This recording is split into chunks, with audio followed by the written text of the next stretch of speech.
ह्या प्लॉटवर कुठल्या बाजूने एंट्रन्स येते प्लॉटमध्ये.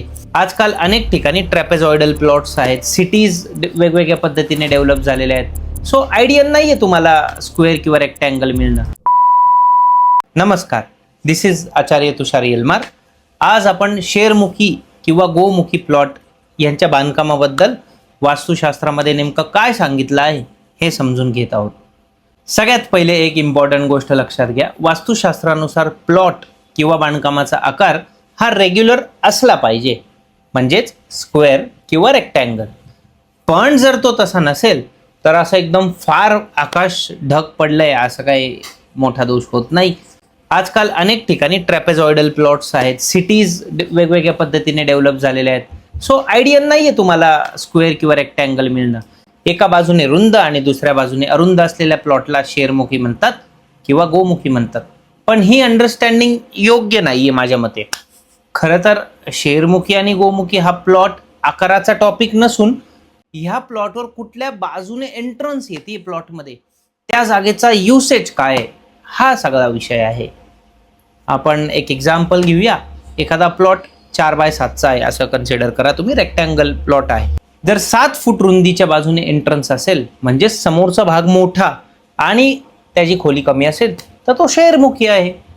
जर 4 फूट रुंदीच्या बाजूने एंट्रन्स असेल आणि समोरचा भाग लहान आणि मागची खोली जी आहे ती अरुंद आहे तर तो भाग गोमुखी मानला जातो.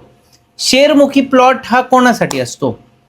शेरमुखी प्लॉट दुकान, शोरूम, ऑफिसेस किंवा व्यवसायासाठी अधिक ऑस्पिशियस मानला जातो. कारण कुठल्याही व्यवसायामध्ये लेट सपोज शोरूम आहे तर समोरचा भाग जेवढा मोठा तेवढे चांगले रिझल्ट, तेवढे प्रोडक्ट जास्त दिसतील ना क्लायंटला. व्यवसायात एक गोष्ट नेहमी लक्षात ठेवली जाते, जो दिखता है वो बिकता है.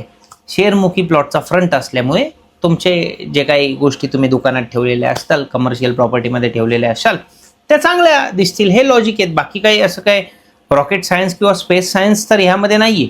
मोठा फ्रंट असल्यामुळे कस्टमरला वस्तू सहज दिसतात आणि व्यवसायाला त्याचा फायदा होतो. सायकोलॉजी आहे सगळी. या उलट गोमुखी प्लॉट कोणासाठी आहे? गोमुखी प्लॉट हा निवासस्थानासाठी एकदम बेस्ट मानला जातो. घरामध्ये सिक्युरिटी, प्रायव्हसी आणि पीस हा एक इम्पॉर्टंट फॅक्टर आहे. घराच्या तुलनेने गोमुखी प्लॉट हा लहान असतो आणि आतमध्ये अधिक जागा अवेलेबल असते. आपण आपल्या घरातील प्रत्येक गोष्ट सगळ्यांना तर नाही दाखवत, पण व्यवसायात मात्र जास्तीत जास्त दाखवायची असते लोकांना. त्यामुळे घर आणि व्यवसाय ह्या दोन वेगवेगळ्या नीड आहेत. एक सोपं उदाहरण घेऊया. समजा तुमच्याकडे 20 फूट रुंदीचा प्लॉट आहे.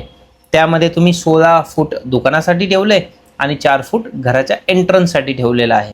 तर 16 फूट रुंदीचा भाग शेरमुखी आणि 4 फूट रुंदीचा भाग गोमुखी ठरेल.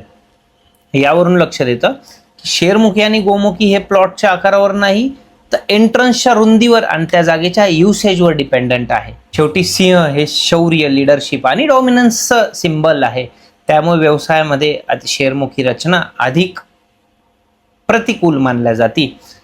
तर गाय ही शांतता आहे, सौम्य आहे, प्रेम आहे याचं प्रतीक आहे. म्हणून निवासस्थानासाठी गोमुखी रचना ही अधिक बेस्ट मानल्या जाते. पण जर तुमच्याकडे बिझनेससाठी शेरमुखी नसेल किंवा रेसिडेन्शियलसाठी गोमुखी नसेल तरी घाबरण्याचं बिलकुल काही कारण नाहीये. सगळ्यात महत्त्वाचं म्हणजे 16 झोन्स आणि 32 एंट्रन्सेसच्या ग्रीडनुसार तुमचं प्लॅनिंग करा. त्यामध्ये एंट्रन्स कुठे आहे, टॉयलेट कुठे आहे, septic tank, underground water tank, solar, बाकी काही युटिलिटीजचं युटिलायझेशन ह्यावर जास्त फोकस करा. अशाच युजफुल कॉन्टेंटसाठी ह्या चॅनलला नक्की सबस्क्राईब करा आणि इंस्टाग्रामवर तुषार स्पीक्स वास्तू मराठी हे पेज देखील फॉलो करायला विसरू नका. धन्यवाद.